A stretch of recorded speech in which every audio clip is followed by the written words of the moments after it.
bon réveil, merci d'être avec nous. Voici les titres à la une de l'actualité ce matin.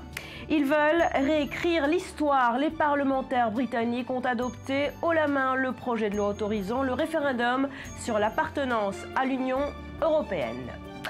Emmanuel Valls, toujours au cœur de la tempête à cause de son aller-retour express à Berlin. Nouveau rebondissement, il était accompagné de deux de ses fils dans l'avion gouvernemental pour aller voir la finale de la Ligue des Champions. Jennifer Lopez, bientôt derrière les barreaux. Elle est en tout cas poursuivie par la justice marocaine pour outrage à la pudeur après un concert à Rabat. Le Maroc en voie de radicalisation. On en parle dans un instant. Et puis, il est vice-président de la Knesset. L'un des députés les plus atypiques, Oren Khazan, n'a aucune expérience politique et a réussi le tour de force de se placer dans les commissions les plus influentes et de se faire nommer donc vice-président de la Knesset. Et voilà qu'il est au cœur d'un scandale rebaptisé « Sexe, drogue et députés ». Enfin, une question qui nous intéresse tous. Pourquoi certaines personnes sont-elles toujours en retard? Réponse en fin d'édition.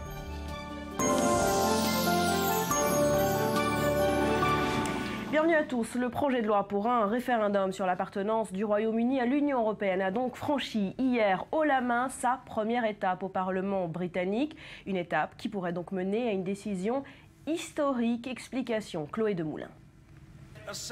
Première étape franchie au Parlement, 544 députés sur 597 ont approuvé mardi le projet de loi pour un référendum sur l'Europe. Le texte doit encore passer plusieurs étapes législatives devant la Chambre des communes et celle des Lords. Mais son adoption définitive ne fait aucun doute. Le référendum est en effet soutenu à la fois par la majorité conservatrice et l'opposition travailliste.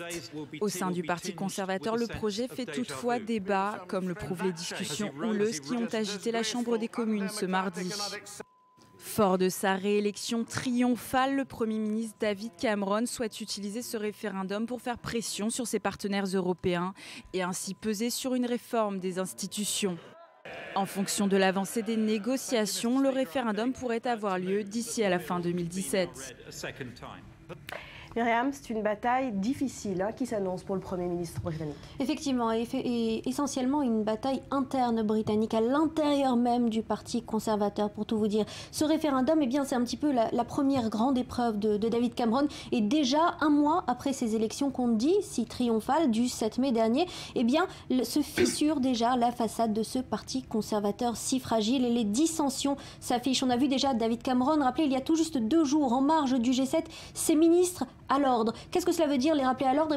C'est-à-dire leur dire de suivre coûte que coûte ce projet de loi pour le référendum qui vient donc de passer cette première étape, la Chambre des communes. Un référendum pour la sortie éventuelle de l'Union européenne qui devrait être programmée avant 2017. Enjeu aujourd'hui, eh bien, ce n'est pas tellement de rester ou pas dans l'Union européenne, mais plutôt de tenter de convaincre le Parti conservateur d'afficher une position unie. On a David Cameron qui dit que rien n'est exclu, mais qui concrètement est relativement favorable à rester au sein de l'Union européenne. Et puis on a une frange de députés eurosceptiques britanniques qui ne cesse de grossir. On est passé de 50 à environ 150 députés eurosceptiques en quelques mois. Et là, David Cameron a beaucoup de soucis à se faire, notamment pour l'unité de sa politique, au-delà de celle de l'Union européenne. Alors en attendant, David Cameron négocie avec l'Union européenne. Que cherche-t-il à atteindre dès 28 ? Effectivement, c'est ce qu'a obtenu David Cameron. C'est un référendum au plus tard, fin 2017, une date qui pourrait encore être avancée, mais ce laps de temps doit être utilisé pour négocier coûte que coûte avec Bruxelles des réformes essentielles. Et le moins qu'on puisse dire, c'est que la Grande-Bretagne est extrêmement exigeante. Il s'agit de quoi? De rapatrier certains pouvoirs de Bruxelles vers Londres. Une décision politique, on comprend, extrêmement difficile à prendre pour l'Union européenne. Renforcer le contrôle des parlements nationaux également pour éviter les déviances et également de trop grandes disparités entre les décisions et essentiellement les politiques économiques de chaque pays. Et puis bien sûr, limiter l'accès aux prestations sociales pour les travailleurs européens à Londres. C'est le grand combat du Parti conservateur. On se doute bien que Bruxelles est extrêmement sceptique, David Cameron aussi, sur la possibilité et la volonté de l'Union européenne d'entreprendre de telles réformes aujourd'hui. Et les Britanniques, ils en pensent quoi? Alors la position des Britanniques, selon le dernier sondage, elle est extrêmement partagée. On est sur le fil 49-51, 50-50,2. Les derniers sondages montrent aujourd'hui que l'enjeu en Grande-Bretagne est réel. Et donc du coup aujourd'hui, ça va être un petit peu la conclusion de deux éléments principaux. D'abord, David Cameron arrivera-t-il ou pas à rassembler son parti derrière lui? Aujourd'hui, les députés eurosceptiques l'affirment haut et fort. Ils ne croient pas que David Cameron est sincère dans sa volonté de négocier avec l'Union européenne. Ils doutent qu'après la moindre petite réforme, il cédera et restera au sein de l'Union européenne, qui est, quant à elle, très sceptique envers David Cameron, qui ne fait déjà pas partie, précisons-le, la Grande-Bretagne, de cette fameuse zone euro et paye peut-être moins que les autres les pots cassés de la Grèce. Aujourd'hui, la Grande-Bretagne qui a moins envie de s'engager et un Brexit qui pourrait, autant qu'un Grexit, signer la fin de cette fameuse Union européenne. Merci beaucoup à Myriam. Allez, en France, la polémique sur l'aller-retour vers Paris-Berlin de Manuel Valls rebondit. Il était accompagné de deux de ses fils dans l'avion gouvernemental pour aller voir la finale de la Ligue des Champions. Et une question, pourquoi le Premier ministre a si mal géré sa communication dans cette affaire? Élément de réponse, Léa Volbert. Manuel Valls était accompagné de ses deux fils pour aller à Berlin samedi dernier assister à la finale de la Ligue des Champions. L'information a été révélée ce mardi par des proches du Premier ministre. Manuel Valls était escorté d'une délégation dite incompressible, composée d'officiers de sécurité et de conseillers. Mais l'entourage du Premier ministre argue que la présence des enfants dans l'avion n'a strictement rien ajouté au coût de l'affrètement et de réaffirmer qu'il s'agissait bien d'un déplacement officiel, d'une invitation de Michel Platini, le président de l'UEFA. Un porte-parole de la Fédération de football a précisé que les deux hommes ont été rejoints dans la soirée par Jacques Lambert, le président du comité d'organisation de l'Euro 2016. Si la polémique crée l'embarras au sein du PS, plusieurs ténors du parti sont montés au créneau pour défendre le Premier ministre, à commencer par François Hollande. Moi-même, je rencontrerai Michel Platini, c'est mercredi, et il y a effectivement des sujets à traiter. Il ne vous a pas échappé qu'il y avait eu à la FIFA un certain nombre d'évolutions, pour ne pas dire de révélations, que nous avons à organiser l'Euro 2016 et aussi à voir avec les institutions de l'UEFA ce qu'il y a lieu de faire. Interrogé dans les couloirs de l'Assemblée nationale, le député PS Patrick Mennucci a également réagi. Je ne vois pas ce qu'il y a de choquant à ce déplacement pour discuter avec les dirigeants de l'UEFA, d'autant que la France va organiser l'Euro 2016. Quand on fait de la politique, on ne voit pas beaucoup ses enfants. S'il a eu l'occasion de leur faire plaisir sans que ça coûte à la République, je ne vois pas où est le problème. Le Premier ministre se déplace dans des conditions de sécurité normales et il y a eu un avion, pas trois. Bruno Leroux, chef de file des députés socialistes, a rappelé qu'il s'agissait avant tout d'un déplacement professionnel en vue de discussions importantes. À droite, les Républicains et le FN s'indignent d'une même voix. L'eurodéputé Florian Philippot appelle Valls à s'excuser et à rembourser. L'ex-ministre Nadine Morano dénonce dans un tweet « Valls, Premier ministre de la France à Berlin pour soutenir l'Espagne aux frais du contribuable ». Manuel Valls n'a pas réagi aux attaques. Il était ce mardi à la tribune devant les députés socialistes pour défendre une nouvelle batterie de mesures destinées à favoriser l'emploi dans les PME. Et en pleine polémique, Manuel Valls a présenté hier un plan important pour l'emploi qui vise à favoriser l'embauche dans les PME. Léa Berdugo. Manuel Valls en opération séduction auprès des PME. Le Premier ministre a annoncé un arsenal de mesures. Objectif, doper l'embauche dans les petites et moyennes entreprises. Une sorte de Jobs Act à la française, selon Matignon, du nom de la loi promulguée par Barack Obama en 2012. Ce Jobs Act représentera un coût d'environ 200 millions d'euros pour l'État. Première mesure envisagée, les CDD pourront être renouvelés 2 fois au lieu d'une actuellement. Cet assouplissement réclamé par le patronat se fera sans toucher à la durée maximale de 18 mois, selon le Premier ministre. Autre annonce faite par Manuel Valls, une prime pour la première embauche. Toutes les petites entreprises qui embaucheront un premier salarié, dès maintenant, tout de suite, bénéficieront d'une prime à l'embauche de 4 000 €. 2 000 € la première année et 2 000 € la deuxième année. Le principal volet des mesures annoncées porte sur les indemnités prud'homales en cas de licenciement contesté. Les indemnités décidées au prud'homme vont donc être plafonnées pour les petites entreprises. Ce plafonnement variera selon la taille de l'entreprise et l'ancienneté du salarié. Autre dispositif majeur, certains seuils fiscaux seront gelés pendant 3 ans. Désormais, les petites entreprises qui passent un seuil ne verront pas leur situation changer pendant 3 ans. Les prélèvements sociaux et fiscaux, et cela seul, liés à leur nouvelle situation, n'interviendront qu'au terme de ce gel de 3 ans.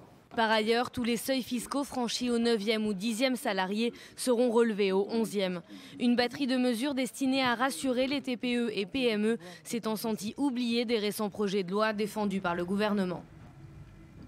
Autre titre ce matin, Jean-Marie Le Pen visé par une nouvelle enquête. Le parquet national financier a ouvert hier une enquête pour blanchiment de fraude fiscale sur des soupçons de comptes bancaires cachés à l'étranger qui pourraient donc appartenir à Jean-Marie Le Pen. Maurice, vous nous en dites plus. Oui, Barbara, l'affaire avait été révélée par le site Mediapart qui avait publié une fiche des renseignements financiers évoquant un trust géré à Genève. Le problème, c'est que l'ayant droit de ce trust n'est autre que Gérald Guérin, l'assistant personnel de Jean-Marie Le Pen. Alors, un compte de plus de 2 millions d'euros, dont une bonne partie sous forme de lingots ou de pièces d'or. Le compte aurait été clôturé en 2014 et transféré dans une banque aux Bahamas. Alors, il faut dire que ce n'est pas la première enquête contre Jean-Marie Le Pen. Une procédure avait été entamée pour enrichissement d'1 million d'euros et elle avait été engagée dans les années 2004-2009. Jean-Marie Le Pen et Gérald Guérin ni en bloc. En tout cas, le parquet n'avait pas d'autre choix que d'ouvrir une enquête.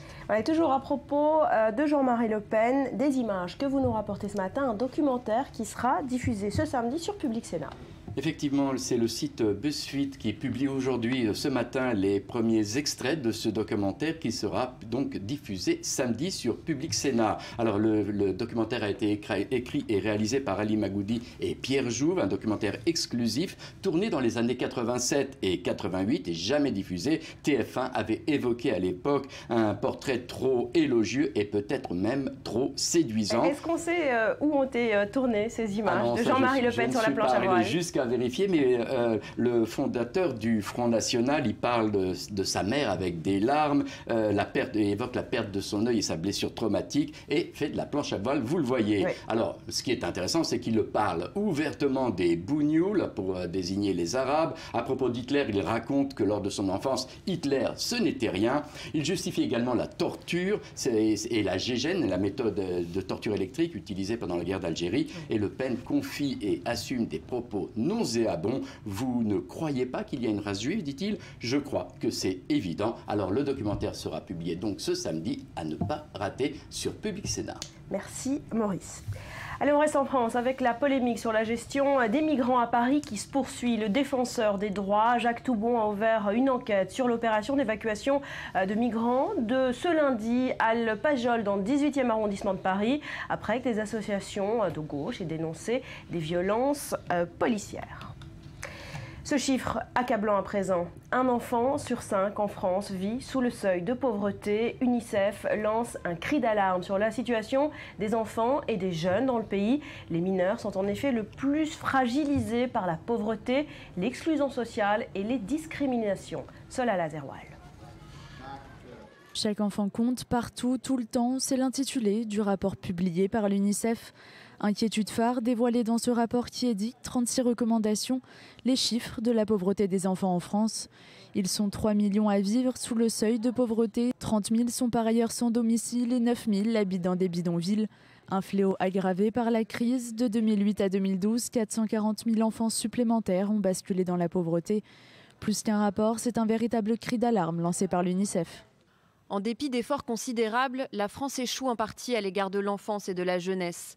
Et ce sont les plus fragilisés par la pauvreté, l'exclusion sociale, les discriminations, mais aussi par cette période si particulière qu'est l'adolescence qui en paye le plus lourd tribut. Autre préoccupation de l'organisation, le sort des enfants migrants. Ils sont entre 8 000 et 10 000 en France, des mineurs isolés, contraints à vivre dans des conditions indignes qui vont parfois jusqu'à l'asservissement. C'est aussi le système éducatif français qui est pointé du doigt. Un système qui, loin de ses ambitions égalitaires, creuse les inégalités sociales comme territoriales. Une école également perfectible dans son accompagnement des élèves. Ils sont en effet 140 000 à décrocher chaque année. Côté juridique, là aussi l'UNICEF dénonce le système français. Une justice des enfants trop proche de celle des adultes, avec notamment des tribunaux correctionnels pour mineurs. L'UNICEF exige de fixer un âge le plus élevé possible, en dessous duquel les enfants ne pourront pas être jugés responsables pénalement. Les recommandations de ce rapport mettent aussi en lumière le vide qui entoure les adolescents. Écoute, prévention, des dispositifs qui sont à renforcer selon l'UNICEF. Constat alarmant, recommandations nombreuses, changements urgents. Après un plan contre la pauvreté qui éludait presque celle des enfants, le gouvernement français est aujourd'hui sommé de prendre ses responsabilités. En bref, et en économie, 20 000 emplois supprimés en France, 50 000 en tout dans le monde. HSBC revoit entièrement sa stratégie. La première banque d'Europe multiplie en effet les revers depuis le début de l'année. Allez, en Israël, Benjamin Netanyahou s'est exprimé hier soir à l'université d'Herzliya. Il a réexprimé son engagement à une solution à 2 États. Je vous propose d'écouter le Premier ministre israélien. Il y a peut-être une chance parce que certains pays arabes sont d'accord, silencieusement, avec ce que je dis. Eux peuvent être en position pour influencer les Palestiniens de façon à ce qu'ils adoptent une approche plus conciliante.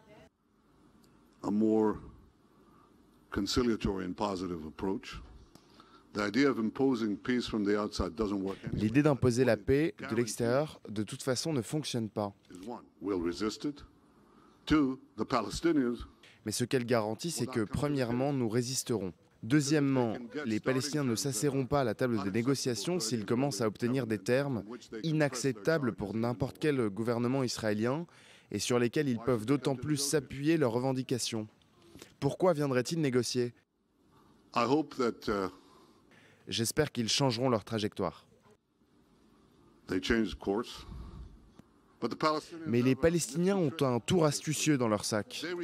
Ils refusent de négocier et obtiennent alors la pression internationale, le boycott et les sanctions contre Israël, car il n'y a pas eu de discussion.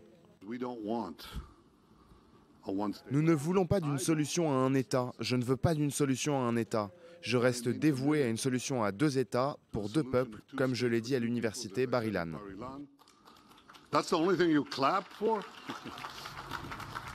Daniel Haïk, bonjour. Bonjour Barbara. Alors, dans ce discours, pas de grandes nouveautés, pas de déclarations fracassantes, mais des rappels de ses positions en anglais et en hébreu. Oui, il faut préciser qu'Ariel Sharon était le Premier ministre qui avait l'habitude d'utiliser la conférence d'Herzliya au début des années 2000 comme un véritable tremplin pour exprimer des positions nouvelles, des déclarations fracassantes. Par exemple, c'est lui qui avait à l'époque annoncé son soutien en faveur de la feuille de route, c'est lui qui avait annoncé à Herzliya son projet de retrait israélien de la bande de Gaza. Benjamin Netanyahou n'est pas du tout dans cette même optique. Pour lui, disons, s'il devait faire des déclarations importantes, c'était à Bar-Ilan, comme il l'a fait en 2009. Et là, il veut surtout faire des rappels, rappeler un peu sa position. C'est quasiment le premier discours important qu'il prononce après la formation de son gouvernement. Et donc, Benjamin Netanyahou veut rappeler sa position concernant en particulier les Palestiniens. Ça a été presque le cœur de son discours, même plus important que l'Iran. Alors justement, il a parlé quand même de l'Iran tout en insistant sur le dossier palestinien. Il continue de lier les 2 dossiers ? Non, oui, il y a un lien, mais le lien, il est dans le contexte régional. Et c'est ce que Benjamin Netanyahou a essayé d'expliquer, qu'il devait tenir compte du contexte actuel. Il a demandé comment peut-on imaginer que si Israël se retire de la Judée et de la Samarie, qui peut garantir qu'à la place des Palestiniens, ou lorsque les Palestiniens prendront le contrôle, eh bien ce n'est pas Daesh qui arrivera quelques mois ou quelques années plus tard. Donc ce sont les préoccupations de Benjamin Netanyahou. Il a réitéré donc son engagement de Bar-Ilan à 2 États pour 2 peuples. Il a rappelé que cet État palestinien devra être un État démilitarisé. C'est extrêmement important. Il ne peut pas y avoir d'armes dans le futur État palestinien et que les Palestiniens doivent reconnaître le fameux État-nation, le caractère juif de l'État d'Israël. Ce sont des points importants sur lesquels Benjamin Netanyahou a voulu insister dans ce discours. Ce sont les préconditions israéliennes. Il rejette également la faute aux Palestiniens sur leur unilatéralisme. Est-ce qu'on peut imaginer la relance des négociations ? On a du mal dans ce contexte, dans le contexte chaotique de la région, justement, à envisager une reprise. Il rappelle là aussi que c'est lui qui a fait plus que tout autre Premier ministre en gelant la construction dans les implantations au début de son mandat, de son premier mandat en 2009, pendant 10 mois, et qu'au résultat, eh bien, Mahmoud Abbas est venu discuter à la fin du gel, à la fin du délai de 10 mois de gel dans les implantations. Il a discuté avec lui au total 6 heures. On ne peut pas arriver véritablement à un accord quand on est dans ce genre de circonstances, et que donc Binyamin Netanyahou, comme l'a dit plus tard son ministre de la Défense, Moshe Yaalon, il a dit qu'il ne pouvait pas imaginer qu'il y aurait un accord de son vivant avec les Palestiniens, donc ce n'est pas très optimiste de ce point de vue-là. Binyamin Netanyahou veut surtout rappeler que lui aussi, il a fait des efforts pour aller vers Mahmoud Abbas, vers les Palestiniens. Merci beaucoup, Daniel. Allez, nouvelle affaire de violence raciale aux États-Unis. Le policier blanc mis en cause a démissionné après une intervention musclée contre des adolescents noirs qui a suscité l'indignation. Cela se passe au Texas et une fois de plus, c'est une vidéo filmant la scène qui met le feu aux poudres. Joseph Emmanuel. C'est par centaines qu'ils sont descendus dans les rues de McKinney, près de Dallas. Ces Américains dénoncent une nouvelle fois un cas de violence policière sur des jeunes noirs. L'incident intervient après une série du même genre cette dernière année. Ariana a assisté à la scène. Le policier est arrivé, il a attaqué avec brutalité mon ami de 14 ans. Nous étions juste debout, mes amis et moi, sur le côté, et mon ami a dit que ce n'était pas juste et le policier a sûrement pris ça comme un manque de respect. Il l'a prise par le poignet et l'a traînée sur le sol avant de la mettre sur le ventre pour qu'elle ne bouge plus. L'interpellation s'est déroulée vendredi soir. Les officiers de police interviennent alors après avoir reçu plusieurs appels. Le voisinage se plaint de troubles causés par des adolescents dans une piscine du quartier. La police de McKinney affirme alors que les adolescents n'ont pas voulu partir, mais un film amateur montre une grande confusion. Des jeunes qui se déplacent en tous sens, puis un policier criant. Il va jusqu'à dégainer son arme, agrippe une adolescente en maillot de bain, la traîne sur une petite distance, puis la plaque au sol. Ces images, filmées sous plusieurs angles, font le tour d'Internet en quelques heures. Elles relancent la polémique de l'usage excessif de la force chez les policiers américains. Les autorités locales n'ont pas tardé à réagir. Notre première réaction a été de placer le policier en congé administratif afin que nous puissions mener une enquête complète et approfondie. Les militants et dirigeants communautaires du Texas n'hésitent pas à racialiser l'incident et appellent à la destitution pure et simple de l'officier de police suspendu. Nous sommes ici aujourd'hui à cause de la conduite contraire à l'éthique, à cause d'un incident racial d'un officier de police, ici, dans la ville de McKinney. McKinney, comme hier Ferguson ou Baltimore, les cas de violence policière se multiplient, certaines bavures ayant parfois entraîné la mort. Les victimes sont souvent des hommes noirs non armés, de quoi raviver les tensions raciales aux États-Unis. Certaines manifestations ont parfois dégénéré en émeutes, une montée aux extrêmes que tentent d'éviter les autorités de la petite ville de McKinney. Ce phénomène naturel inquiétant à présent après l'Europe et les États-Unis, eh bien l'Afrique du Sud est à son tour touchée par la disparition des abeilles. Elles sont pourtant d'indispensables pollinisatrices d'un grand nombre d'espèces végétales nécessaires à l'alimentation humaine. Explication Ariane Ménage. C'est un phénomène mondial préoccupant. L'extinction des abeilles touche aussi maintenant le continent africain, alors que le pollen véhiculé par ces insectes est indispensable à la survie de nombreuses espèces végétales, des espèces primordiales pour l'alimentation de l'homme. Selon Greenpeace, 70% des récoltes mondiales sont pollinisées par les abeilles. Si elles disparaissent, c'est donc l'agriculture qui en pâtit. La raison de la disparition des ruches, le stress que provoque l'apiculture intensive et les pesticides présents dans les plantes. Des maladies se développent. Aujourd'hui, c'est une épidémie de loques américaine qui touche les ruches d'Afrique du Sud. Les effets ne sont pas que nocifs pour les abeilles. Nous savons maintenant que les produits chimiques qui s'accumulent dans le sol et dans l'eau infectent tous les insectes, c'est-à-dire ceux vivant dans l'eau, dans le sol, dans les feuilles des arbres ou même ceux des arbustes. Les effets sont constatés dans tout l'écosystème. L'Union européenne, par exemple, a déjà pris des mesures pour interdire certains pesticides mortels pour les abeilles. Cette question de l'extinction a déjà mobilisé beaucoup d'associations et de citoyens. Mais pour les apiculteurs, ces décisions ne sont pas suffisantes. Les compagnies qui fabriquent ces pesticides sont de toute façon en train de travailler sur des nouveaux types de pesticides qu'on appelle des nanocides et qui sont beaucoup plus dangereux parce qu'ils sont indétectables. La découverte de ce problème en Afrique du Sud fait craindre une amplification du phénomène sur tout le continent. L'apiculture artisanale Il fait vivre des centaines de milliers de personnes. En sport, Coupe du monde de football féminin. La France s'est lancée hier soir. Les Bleus assurent leur entrée avec une victoire 1-0 face à des Anglaises dominées d'un bout à l'autre sur un joli but de Sommer. Et de façon générale, ce championnat joue désormais dans la cour des grands, ou des grandes faut-il dire, budget, exigence d'excellence et couverture médiatique. Rudy, pourquoi ce succès ? Déjà, on va regarder la différence entre la première Coupe du monde féminine 1991 en Chine et cette Coupe du monde du Canada 2015. Regardez, en 91, seulement 12 équipes contre 24 désormais. Capacité des stades, on est passé de 19 000 places en moyenne à 41 000 places en moyenne prévues pour cette édition 2015. Et puis, surtout, niveau nombre de matchs diffusés à la télévision française, 0 en 91, 0 en 95, 22 cette année. Alors déjà, il faut rappeler, l'évidence c'est que si on ressent un engouement en France pour le football féminin, c'est tout simplement parce qu'on a une génération dorée, qui a commencé il y a 4 ans, lors de la dernière Coupe du Monde, et dans laquelle on place énormément d'espoir. C'est ça qui fait l'engouement du foot féminin aujourd'hui. Alors vous l'avez dit, les droits télé se sont arrachés pour cette Coupe du Monde. Le foot féminin est devenu finalement un vrai leader d'audience télé comme le foot masculin ? En tout cas, pour les chaînes de la TNT, c'est devenu un vrai levier d'audience. Pourquoi ? Eh bien, regardez les chiffres de la demi-finale France-États-Unis. C'était justement il y a 4 ans, c'était diffusé à l'époque sur Direct 8 et ça a fait 2,3 millions de téléspectateurs, 16% de part de marché avec un pic à 3,2, c'est-à-dire tout simplement la meilleure audience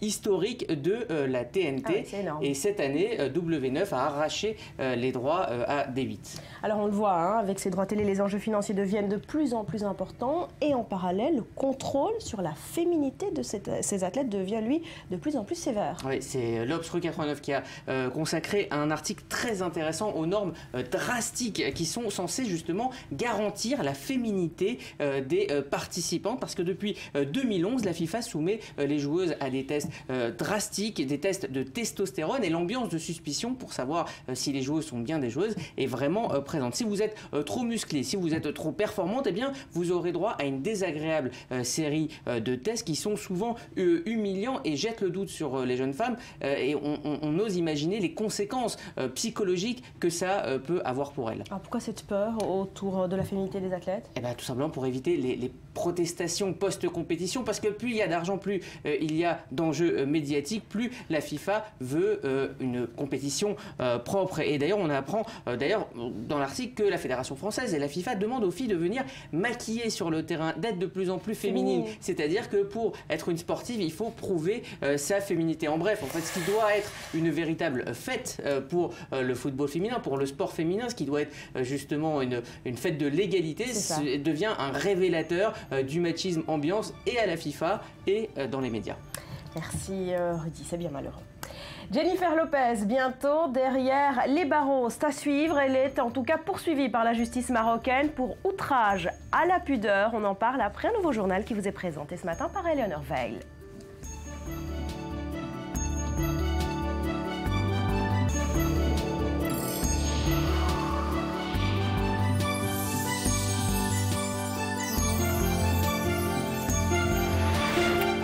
De retour sur le plateau du Morning, merci d'être avec nous, bienvenue. Si vous nous rejoignez, Tel Aviv se prépare dans moins de 48 heures, ouverture de la Gay Pride. C'est un événement de taille dans la ville blanche qui se met au multicolore le temps d'un week-end. Le nombre de participants devrait atteindre un nouveau record cette année. Explication, Elsa Pariante. Ils sont plus de 180 000 à être attendus demain dans les rues de Tel Aviv. Destination gay-friendly par excellence, la ville blanche fait même partie du peloton de tête des meilleurs spots touristiques LGBT au monde. Invité de marque de la parade, Conchita Wurst, vainqueur emblématique de l'Eurovision 2014. Un chanteur travesti qui représentera les transgenres, communauté mise à l'honneur cette année à Tel Aviv. Autre star invitée, Kathleen Jenner, l'ancien champion olympique de décathlon et beau-père de Kim Kardashian, récemment devenu une femme. Il n'a toutefois pas encore répondu à l'invitation de la mairie de Tel Aviv.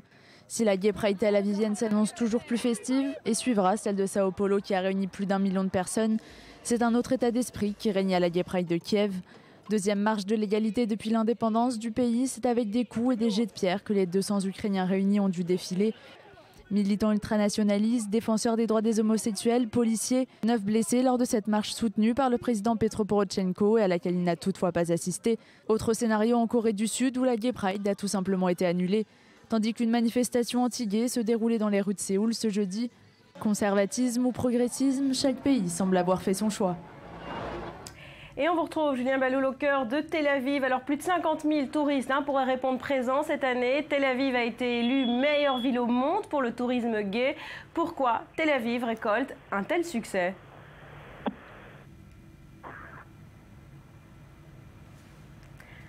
Voilà, Julien, on vous entend. Bonjour Barbara. Nous sommes en effet à Tel Aviv, cette ville qui a été élue vraiment une des villes les plus gay-friendly au monde. Il faut comprendre qu'en fait Tel Aviv a toujours été une ville plus libre que le reste de la région, historiquement parlant, parce que c'est une ville qui a été fondée par des juifs persécutés dans le monde et qui sont venus se réfugier pour fonder cette ville. Donc Tel Aviv, historiquement, est une ville libre qui a été fondée pour les personnes qui étaient chassées dans le monde. Et avec le temps, Tel Aviv a gardé ce caractère de ville libérale et avance en avance sur son temps. Et c'est vrai que pendant des années, Tel Aviv a marqué l'histoire d'Israël par son combat pour les droits des homosexuels. Il faut noter que la Gay Pride de Tel Aviv est l'une des plus importantes au monde. Il y a beaucoup de monde qui est attendu. Il y a un apport sur le tourisme qui est assez impressionnant. La mairie de Tel Aviv a investi beaucoup d'argent dans le marketing autour de cette Gay Pride. Et pour cause, lorsqu'il y a des dizaines de milliers de touristes homosexuels qui viennent participer à cette Gay Pride, l'effet sur l'économie est immédiat, dans le sens où ce sont des touristes qui viennent dépenser de l'argent, qui viennent s'amuser, qui viennent faire la fête. Donc c'est vraiment quelque chose qui est important dans la stratégie de communication de la mairie. Ce sont les touristes non seulement qui dépensent, mais en plus des touristes qui vont revenir. Alors quels sont les moments forts attendus pour cette Gay Pride cette année?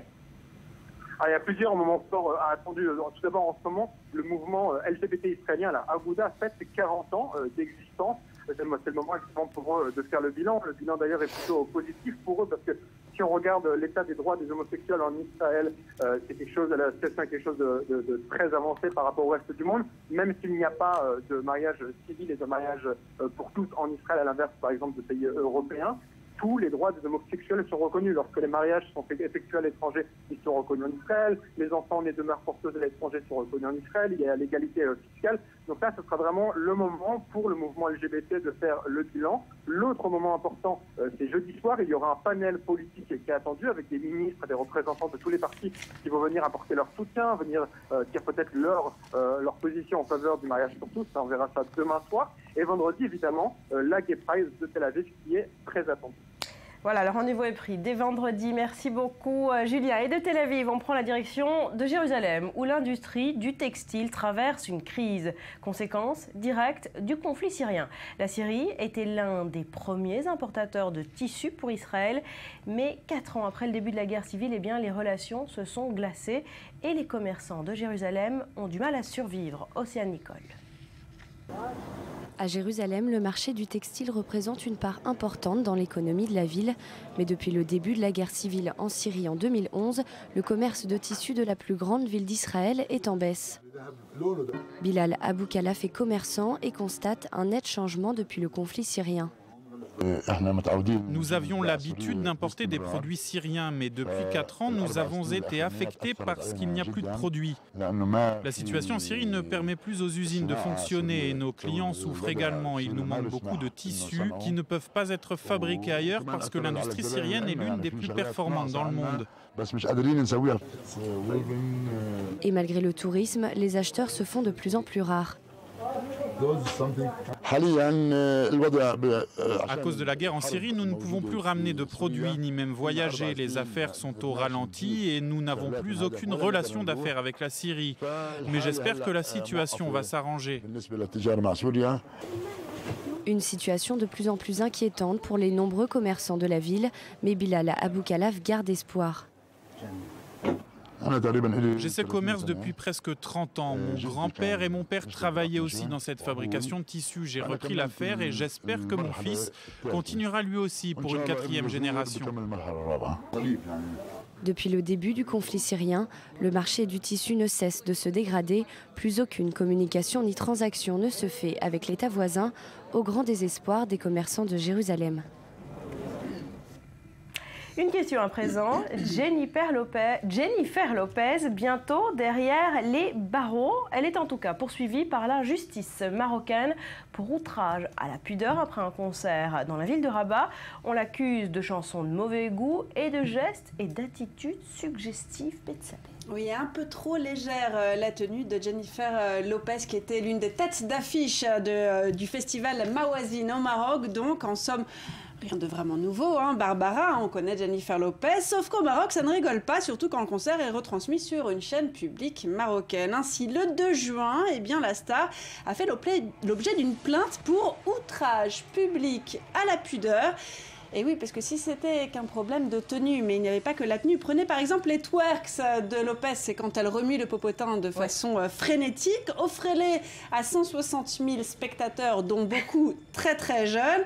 Eh bien, vous avez ça. Le plaignant accuse notamment la chanteuse d'avoir, je cite, chanté et dansé des chansons d'une bassesse et d'un mauvais goût indéniable avec des gestes et des attitudes suggestives, attentatoires à la pudeur et aux bonnes mœurs.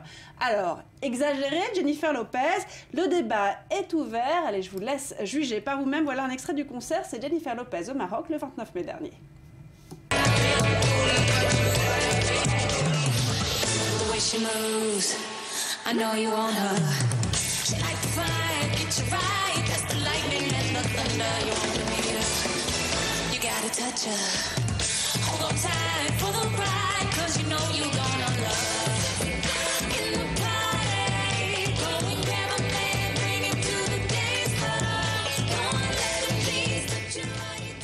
En même temps, c'est sa marque de fabrique, ces C'est attitudes, la marque de cette fabrique danse de la suggestive. plupart des danseuses sur scène. Mais sauf surtout que... Gillo avec son fessier rebondi. Quoi. Voilà, elle monte ses fesses. Bon, ça n'a pas plu aux Marocains. Elle risque quoi? Alors, qu'est-ce qu'elle risque? Si elle venait à être condamnée, parce qu'elle a quand même elle a peu de chances d'être condamnée, mais si elle venait à être condamnée, sur le papier, elle risque un emprisonnement allant d'1 mois à 2 ans de prison. Or, le gouvernement marocain semble un petit peu remonter quand même. Regardez le tweet du ministre marocain de la communication, Moustapha Al-Khafi, accessoirement islamiste. Ce qui a été diffusé est inacceptable et contraire au droit de la radio-diffusion. Alors les Marocains, eux, qu'est-ce qu'ils en pensent? Eh bien, les internautes, ils rigolent, en tout cas, comme le rapporte le site marocain Tel Quel. Regardez, alors comme ça, on autorise la danse des fesses de Jennifer Lopez sur la télé publique alors que le film de Ayouch a été censuré. Et oui, plutôt pertinent comme remarque. On rappelle que Much Loved, c'est ce film donc de Nabil Ayouch sur le quotidien des prostituées marocaines, hein, qui a été présenté à la quinzaine des réalisateurs au Festival de Cannes cette année, eh bien, est interdit au Maroc. Il a été censuré et le réalisateur est même, et ainsi qu'un acteur ou une actrice du film, visé par une fatwa. Pourquoi? Eh bien, parce que le film dénonce un aspect plutôt pas vraiment flatteur de la société marocaine, en tout cas d'une des réalités de la société marocaine. Un extrait, regardez. غادي ما عندها اوراق ولا انت كارت ناسيونال Mais tu te présentes ou quoi tu veux que je mette ma carte nationale? Non, ما عندهاش اش كتجي الصديقه ديالي سي نامي زعما ياه صاحبتك اشنو صحاب لكم روسكم في السويد ولا اسمع سيدي مرتك هنا بالكاغط ولا غتمشي معايا للكوميساريه Putain, on va voir que c'est celui-là, il va falloir discuter. Ça me renvoie le chier, quel pays de merde, on a le droit de rien faire ici. Voilà, donc plutôt dénonciateur des attitudes de la police notamment, et on précise que pourtant dans le film il n'y a pas des scènes très choquantes, pas du tout, non, mais c'est juste que ça dénonce un aspect de la société qu'on n'a pas envie d'entendre. Alors donc du coup là encore on grogne, et selon le parti islamiste Justice et Développement, qui est accessoirement le parti au pouvoir, eh bien il s'agit encore une fois d'un outrage grave aux valeurs morales et à la femme marocaine. En tout cas c'est des hommes qui se plaignent. Voilà, on peut se poser la question de la radicalisation peut-être du Maroc à cause de ce parti islamiste. Autre affaire qui a embarrassé le gouvernement, une affaire autour de l'avortement. Exactement, hein, ça fait beaucoup de dossiers en quelques mois. Entre 600 et 800 femmes et jeunes filles marocaines avorteraient chaque jour au Maroc, donc dans un pays où l'avortement est interdit et donc dans des conditions pénibles. Ces chiffres, eh bien, ce sont les chiffres avancés par France 2 dans un reportage diffusé le 11 décembre dernier. Donc vous voyez quelques images. Je vous propose de regarder justement quelques secondes de ce reportage. On en parle après. Elle s'appelle Rita, elle a 18 ans. Elle vient d'accoucher en secret d'un enfant dont elle ne voulait pas. Qu'est-ce qui t'est arrivé? J'avais un copain. Ouais. Il m'a promis le mariage. Le mariage? Je suis tombée enceinte. Oui. Et il m'a quittée. Voilà une jeune femme qui ne voulait pas de cet enfant et dans cet hôpital, quelques heures après, eh bien, elle disparaît, c'est ce qu'on voit dans le reportage, elle disparaît et on n'a aucune trace de cet enfant qui n'a pas été enregistré, elle a donné une fausse carte d'identité et voilà, et ça c'est le quotidien des jeunes femmes qui ne sont pas encadrées ou dans un pays où l'avortement n'est pas encadré. Alors quand même, réaction après le reportage du roi Mohamed VI qui s'est lui-même saisi du dossier, il a indiqué que dorénavant l'IVG serait autorisée dans quelques cas de force majeure, notamment dans les cas de viol ou de graves malformations. Alors, un progrès, certes, mais quand même un tout petit progrès. Merci beaucoup, Betsabé. Et plus d'un mois après le terrible séisme qui a détruit en grande partie le Népal, je vous propose de partir à la rencontre de l'équipe médicale israélienne arrivée parmi les premiers sur place. Vous allez le voir, les infirmières se sont prises d'attachement pour un jeune adolescent, Madji, qu'elles ont eu beaucoup de mal à quitter. Séisme au Népal, sauver et partir. Voici un extrait de ce film signé Nadav Neuhaus pour I24.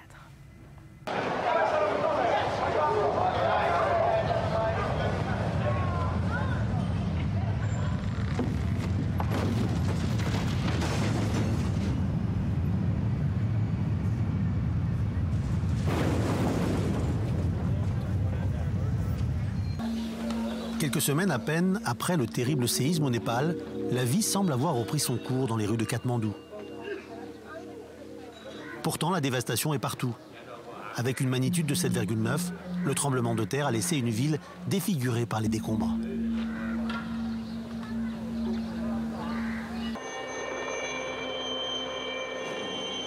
Venus de tous les coins du globe, des équipes de secours d'urgence se sont mobilisées. L'équipe envoyée par l'armée israélienne est arrivée sur le terrain, parmi les premières.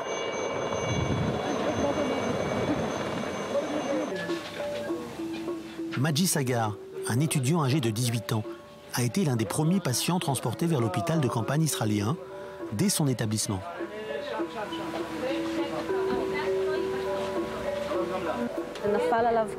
Un mur s'est effondré sur lui et lui a arraché le bras. Il a un moignon traumatique sur son bras.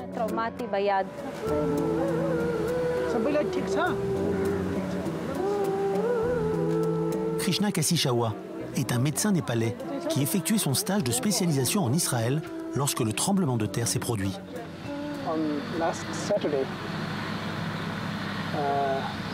Soudain, samedi dernier, j'ai entendu aux informations que le Népal avait été dévasté par un important tremblement de terre, que les morts étaient très nombreux et qu'un grand nombre de maisons avaient été détruites. Je souhaitais avoir l'opportunité de retourner au Népal pour aider de mon mieux. Le premier tremblement de terre s'est produit il y a déjà 2 semaines. Pourtant, des blessés continuent d'arriver à cet hôpital de campagne. La plupart viennent de régions reculées, où la destruction a été encore plus terrible et où les survivants ont été totalement coupés du reste du pays.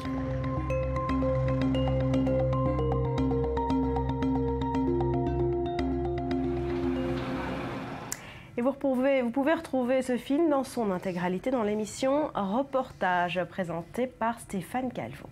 À suivre après un nouveau journal, le vice-président de la Knesset au cœur d'un scandale. Oren Khazan est un député atypique, il n'a aucune expérience politique et a réussi le tour de force de se placer dans les commissions les plus influentes. Et voilà qu'il est au cœur d'une affaire rebaptisée sexe, drogue et député.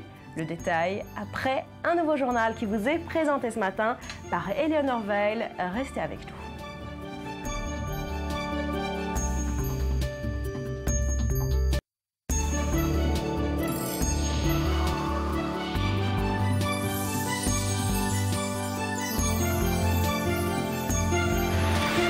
Merci d'être de retour sur le plateau du Morning. C'est l'affaire qui agite tous les médias israéliens en ce moment. Le vice-président de la Knesset au cœur d'un scandale. Oren Khazan est l'un des députés les plus atypiques. Il n'a aucune expérience politique et a réussi le tour de force de se placer dans les commissions les plus influentes du Parlement. Et voilà qu'il est au cœur d'une affaire rebaptisée sexe, drogue et député. David Klezewski. Après la polémique orange, c'est le rose et le rouge qui occupent l'esprit des Israéliens. Scandale sexuel et politique pour la toute nouvelle majorité. Juste avant son élection, ce député du parti au pouvoir, le Likoud, avait des activités bien éloignées des affaires politiques. Officiellement, Oren Khazan gérait des hôtels en Bulgarie. Mais après enquête menée en caméra cachée, il n'est plus question d'hôtels, mais de casinos et de différentes pratiques illégales.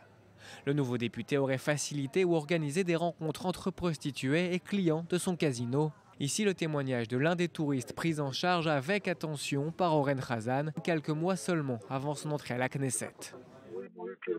Il s'y connaissait. Il nous a amenés là-bas, voir les prostituées. Il a pris soin de nous. Il connaissait bien les gens, où il fallait aller. Autre infraction présumée, usage de drogue, connu sous le nom de Crystal Meth. Au total, 2 témoignages clés et des accusations qui ont conduit le président du Parlement à suspendre Oren Khazan de ses fonctions, le temps qu'une enquête soit menée. Des députés de l'opposition vont plus loin et demandent à Interpol de mener une investigation. Mais le principal intéressé nie en bloc toutes ces allégations. Ni drogue dure, ni drogue douce, ni prostituée. Interviewé par une radio israélienne, Oren Khazan réaffirme avec force qu'il n'a d'ailleurs jamais géré lui-même de casino. Il menace les journalistes à l'origine du scandale de poursuites judiciaires.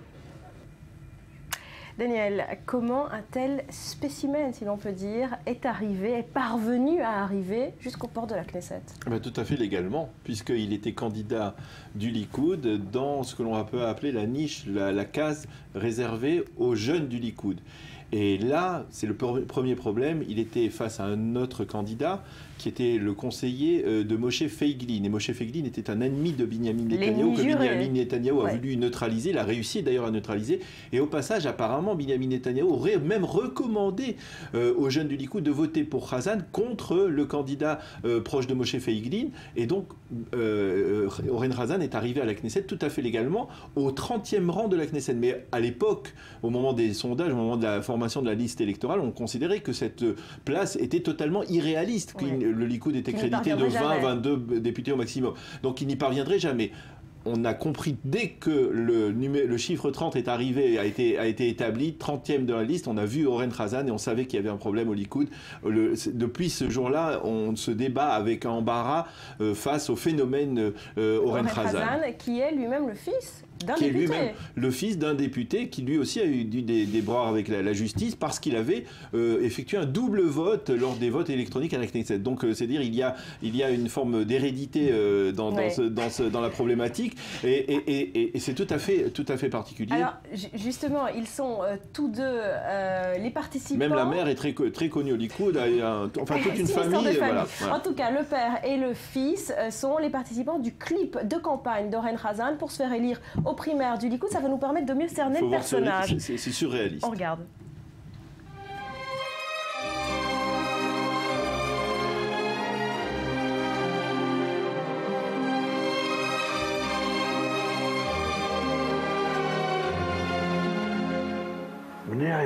Mon cher fils, Oren, c'est l'occasion pour toi de corriger le tort qui m'a été fait lorsque j'étais député à la Knesset.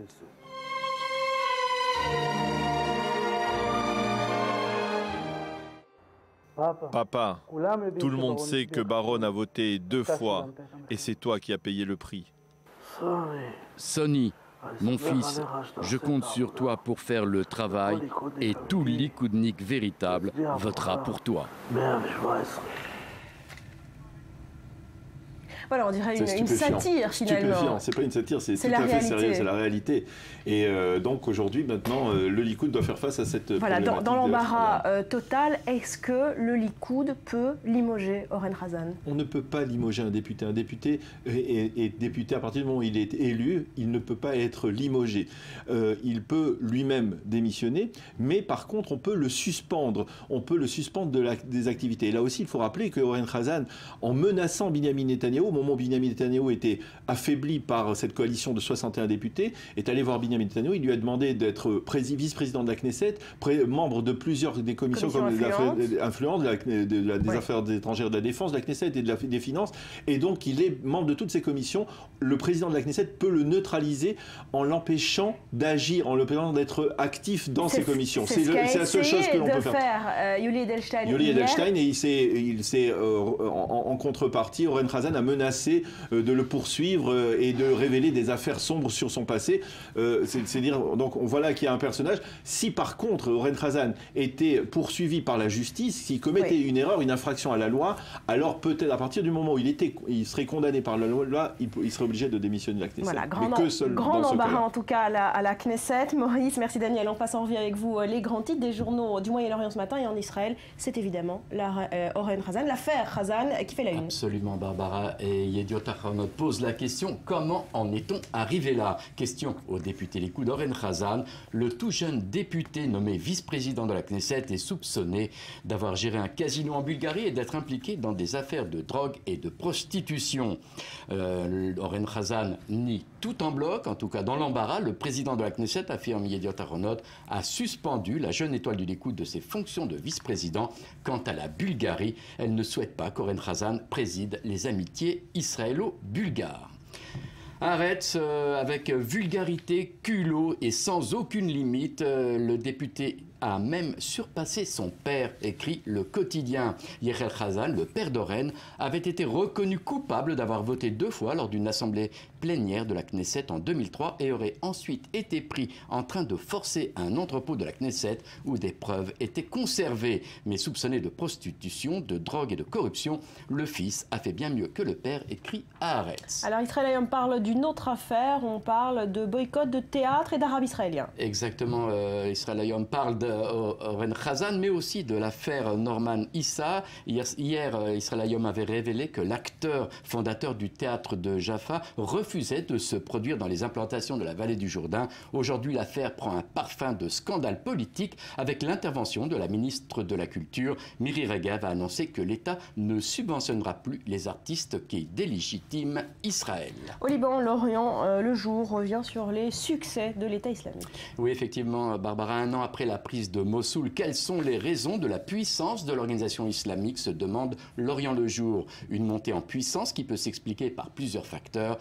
Une capacité d'adaptation aux circonstances locales, la faiblesse stratégique de ses adversaires, mais aussi l'État islamique a réussi là où Al-Qaïda avait échoué, mobiliser les masses et se doter d'une assise territoriale. Voilà, et le titre d'Al Jazeera ce matin, dans la même veine, l'Irak n'a pas d'avenir. Exactement, le reporter du quotidien qatari Al Jazeera est allé en Irak rendre visite aux sunnites réfugiés depuis plusieurs mois dans le nord-est du pays. Ces réfugiés sont prêts à combattre pour récupérer leurs terres, mais le gouvernement central ne les aide pas, écrit Al Jazeera. L'armée irakienne nous traitait comme des terroristes, mais aujourd'hui, il n'y a plus de gouvernement. Le gouvernement irakien ne contrôle plus qu'une milice pas très différente de celle de l'État islamique. L'Irak n'a pas d'avenir, conclut ce réfugié. Et Al Jazeera, justement, avait interviewé l'un des chefs du mouvement terroriste Al-Nosra. Ça crée la polémique dans le monde arabe. Oui, et Achar Al-Wassad souligne cette polémique légitime ou inadmissible. C'est la question que se pose le quotidien qatari à propos de l'interview du chef d'Al-Nosra, réalisée et diffusée par la chaîne de télévision Al Jazeera. Il s'agit d'un scoop que la chaîne a eu raison de diffuser, disent certains. On donne la parole à une organisation classée terroriste par les Nations Unies, disent d'autres. Le chef de la résistance au régime d'Assad, Mohamed Al-Golani, est filmé de dos et le visage couvert. L'interview avait été diffusée le 28 mai dernier, mais provoque toujours des polémiques dans le monde arabe. Voilà pour les journaux de ce matin. Merci beaucoup Maurice. Allez, retour en Israël. Vous vous en souvenez peut-être. L'attentat au couteau au cœur de Tel Aviv, il y a quelques mois, avait été neutralisé par des hommes de l'unité Narshon, des combattants d'élite des services pénitentiaires, qu'a rencontré en exclusivité Mathias Inba. Regardez et on en parle juste après. Prison à Ayalon, l'une des plus grandes d'Israël, 6 h du matin. Les combattants de l'unité Narshon sont déjà prêts. À la tête de cette unité d'élite, composée de 1100 gardes pénitentiaires, le major général Menaché Ganish, plus de 30 ans d'expérience, autant d'années à s'assurer que le calme règne derrière ces murs. L'unité Narshon est la branche responsable des opérations spéciales des services pénitentiaires israéliens. Tous les prisonniers qui sont envoyés vers les tribunaux israéliens sont pris en charge par notre unité. C'est spécial à Israël. En Europe ou aux États-Unis, les prisonniers sont beaucoup moins transportés de leur geôle vers les tribunaux. Avant d'être conduits devant les juges, ces prisonniers sont placés en cellules de transit, chacun en fonction de son acte d'inculpation. En tenue marron, les prisonniers sécuritaires accusés de terrorisme en orange. ceux emprisonnés pour activité criminelle. Un rituel au sein de cette unité. Une cinquantaine de bus partent chaque matin de la prison à Ayalon pour emmener les prisonniers vers les tribunaux civils et militaires. Et ici, les gardes pénitentiaires, comme les prisonniers eux-mêmes, savent ce qu'ils ont à faire. On place ici les prisonniers qui doivent être séparés des autres, parce qu'ils peuvent être la cible de compagnons de cellules ou parce qu'ils peuvent eux-mêmes attenter à la vie des autres. C'est la raison pour laquelle il y a ces boxes de confinement à l'intérieur de ces bus. À l'intérieur de la prison, personne n'est armé. Mais dès que cette barrière s'ouvre, ces gardes retrouvent leurs armes, car ils peuvent être confrontés à n'importe quel moment à une tentative d'évasion ou être témoins d'un acte terroriste. Cette année, nous avons dû être confrontés à 2 attentats. L'un à Jérusalem et l'autre, vous vous en souvenez, à Tel Aviv, où 4 de nos combattants ont poursuivi puis neutralisé un terroriste palestinien qui venait de poignarder plusieurs personnes dans un bus. Le fait que nous soyons déployés sur toutes les routes d'Israël permet d'aider la police au maintien de l'ordre. Nachshon compte également dans ses rangs une unité canine. Comme ce berger allemand, 13 chiens participent au quotidien aux activités de l'unité Nachshon, une unité d'élite des gardes pénitentiaires israéliens. Des chiens entraînés à tout type de situation, d'une attaque à l'arme blanche à l'intérieur d'un convoi de prisonniers. Le chien est aussi capable d'intervenir sur un petit espace donné, à une tentative d'évasion à l'aide de bombes lacrymogènes, en passant par une attaque à l'arme automatique contre un convoi de prisonniers. Les combattants de l'unité Nachshon parcourent plus de 30 000 km par jour, avec à leur bord plus de 1800 prisonniers. Seulement 2 d'entre eux ont réussi à s'enfuir lors des 20 dernières années. Mathias, d'abord ça a été compliqué de faire entrer une caméra dans cette prison ? Oui, ça m'a pris plusieurs mois et je peux vous dire que j'ai commencé à demander au porte-parole de l'unité Nachshon dès le jour de l'attentat, je ne sais pas si vous vous en souvenez. J'ai pu parler à ce Ménaché Ganish le jour de l'attentat et je lui avais demandé dès le jour de l'attentat, est-ce que je peux filmer dans une des prisons, est-ce que je peux vous filmer ?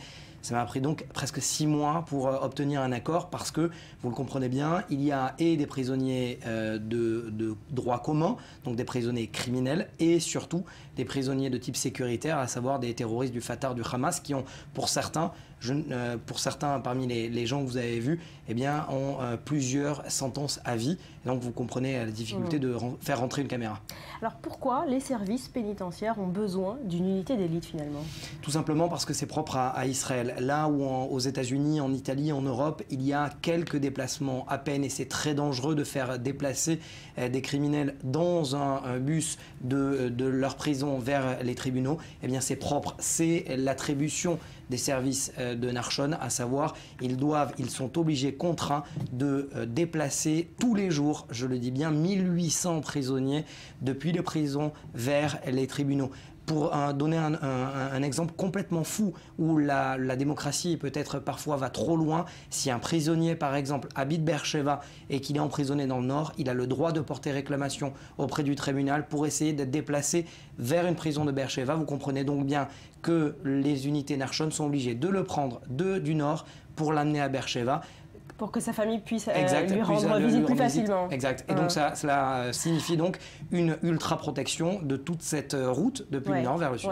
Alors dans cette réalité, un chiffre assez impressionnant, 2 évasions seulement en 20 ans pour l'ensemble du territoire israélien. Est-ce que c'est grâce à cette unité Nachshon ? Complètement, parce que tous les moyens sont mis en place pour faire en sorte qu'il n'y ait aucune erreur. Alors effectivement, j'en parlais la semaine dernière, un téléphone portable a réussi à s'infiltrer à l'intérieur d'une prison concernant un prisonnier sécuritaire, en l'occurrence Abdullah Barghouti du Hamas.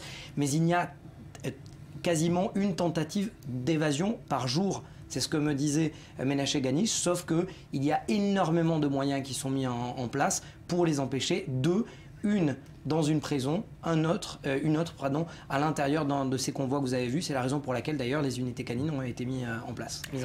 Merci Mathias, merci messieurs. On se quitte pour un nouveau journal juste après. Une question qui nous intéresse tous. Pourquoi certaines personnes sont-elles toujours en retard? On en parle donc après un nouveau point complet sur l'actu qui vous est... C'est pour moi? Non, moi jamais, je suis très ponctuelle. Un nouveau point sur l'actu qui vous est présenté ce matin par Eleanor Veil. Restez avec nous, ce sera donc dans 2 petites minutes.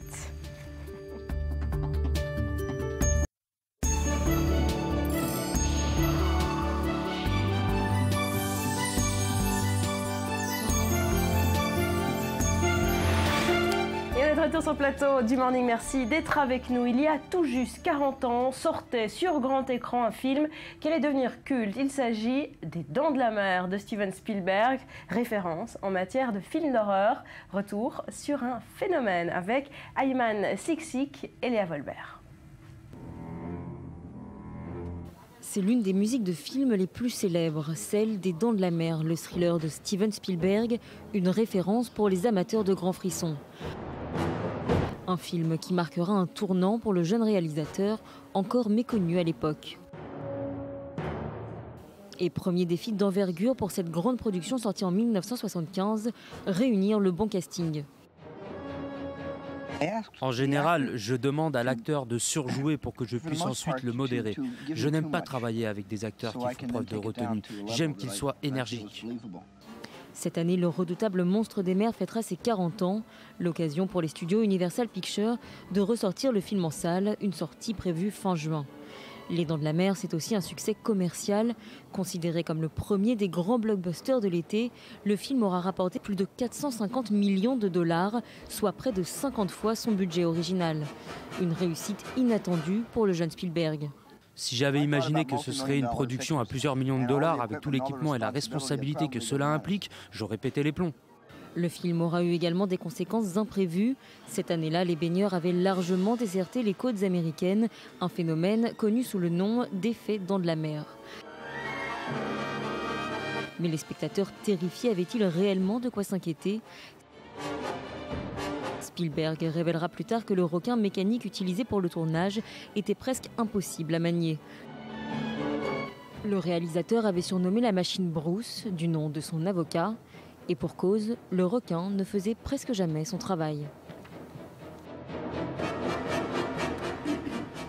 Et on en vient à cette question qui nous intéresse tous. Pourquoi certaines personnes sont-elles toujours en retard? Rudy, on en parle. Rudy? Mais Rudy... Pardon, excusez-moi, j'étais en train d'aider... Toujours en retard. J'ai aidé Maurice à remplacer un pneu. Effectivement, j'étais en retard ce matin, mais cela dit, ça arrive quand même aux grands de ce métier. Regardez. Le journal de 20h, David Pujadas.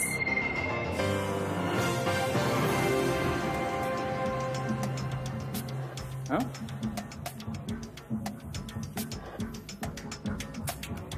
Bonsoir à tous. Dans l'actualité ce soir, nous évoquerons d'abord... Essoufflé quand même, un petit peu comme moi. Alors effectivement, je suis souvent en retard, mais je suis venu vous dire ce matin que je ne suis pas un mauvais bougre.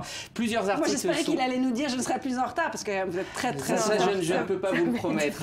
Non, il y a eu plusieurs articles ces derniers jours qui se sont penchés justement sur ce phénomène du retard et sur le profil psychologique de ceux et celles que vous avez pris l'habitude d'attendre des dizaines de minutes, voire des heures. Alors dans Madame Figaro, la psychologue Alexandra Rivière-Lecard brosse le portrait du retardataire maladif. Alors elle dit que ce n'est pas proprement une maladie, mais que cela pourrait être considéré comme un véritable trouble comportemental. Un trouble comportemental, rien de moins. Alors j'ai hâte d'entendre votre plaidoyer pour défendre les retardataires. Rudy, oui. Expliquez-moi pourquoi vous êtes toujours en retard. Alors ce n'est pas moi qui le dis, c'est toujours le docteur. La première chose à savoir, c'est que le retardataire est en souffrance. Il souffre de faire attendre les autres, et puis il souffre aussi des reproches. Il anticipe en fait les reproches que ses amis vont lui faire en arrivant, et le long du parcours, c'est une torture. Alors cela révèle quoi?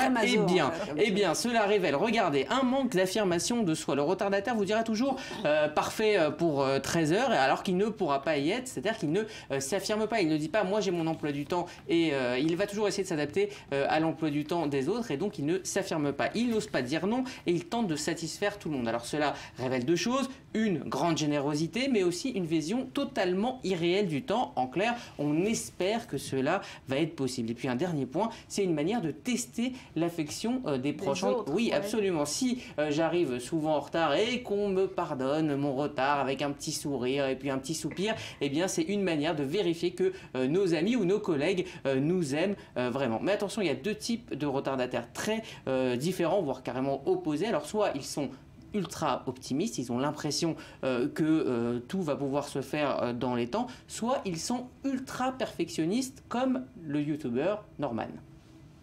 Il y a une autre raison pour laquelle je suis souvent en retard, c'est que à la seconde où je dois partir, j'ai toujours envie de faire un truc mais que je ferai jamais en temps normal. Allez, c'est parti. Mais c'est quoi ce pied de table bancal? Faut absolument que je répare.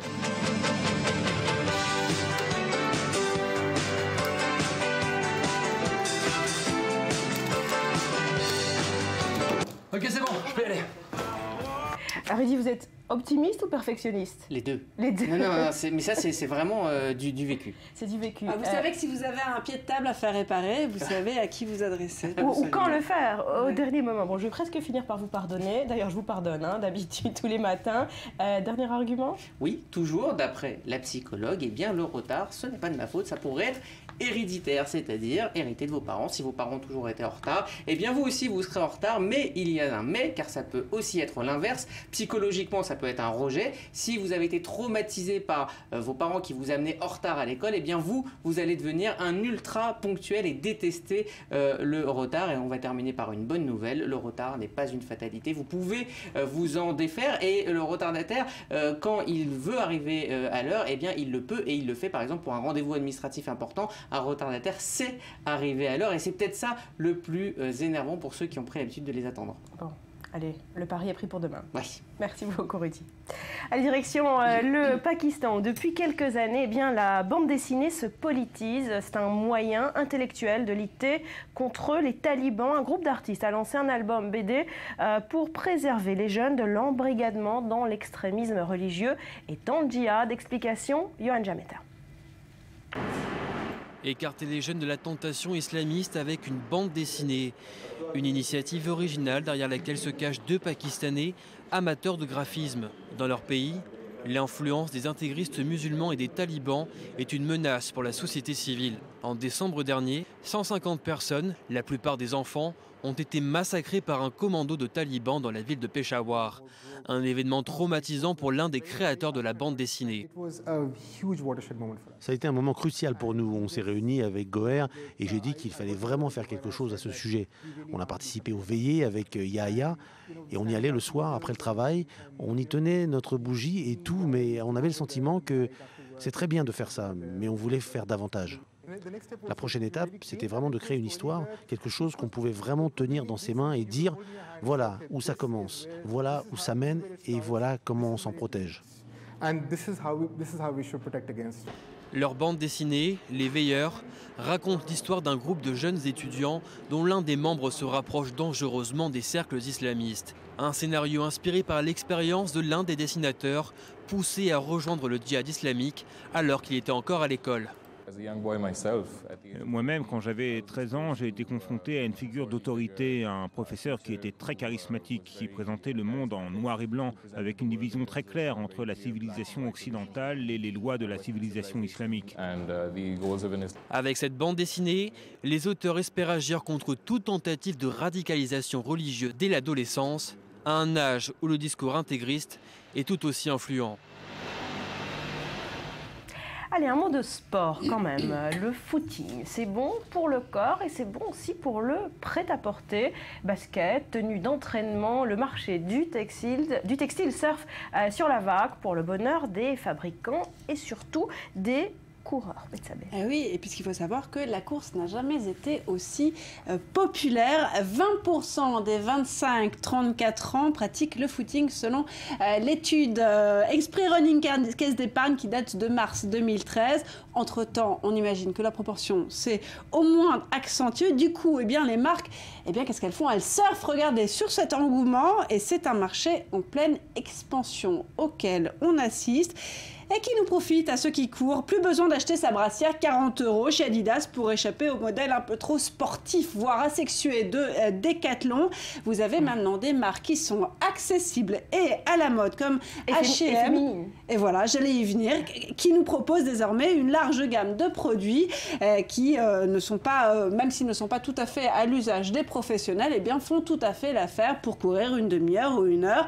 Bref, qui sont confortables et féminines pour l'entraînement. Voilà. Alors, si on court de plus en plus, c'est parce que c'est facile, c'est gratuit et c'est efficace. Voilà, le footing, c'est vraiment génial. C'est pratique. D'abord, vous n'avez pas besoin de beaucoup de matériel. En somme, une paire de baskets. Alors, à savoir, vous n'avez pas besoin d'avoir une énorme semelle. En fait, ce qui est important, c'est surtout que le pied soit bien tenu.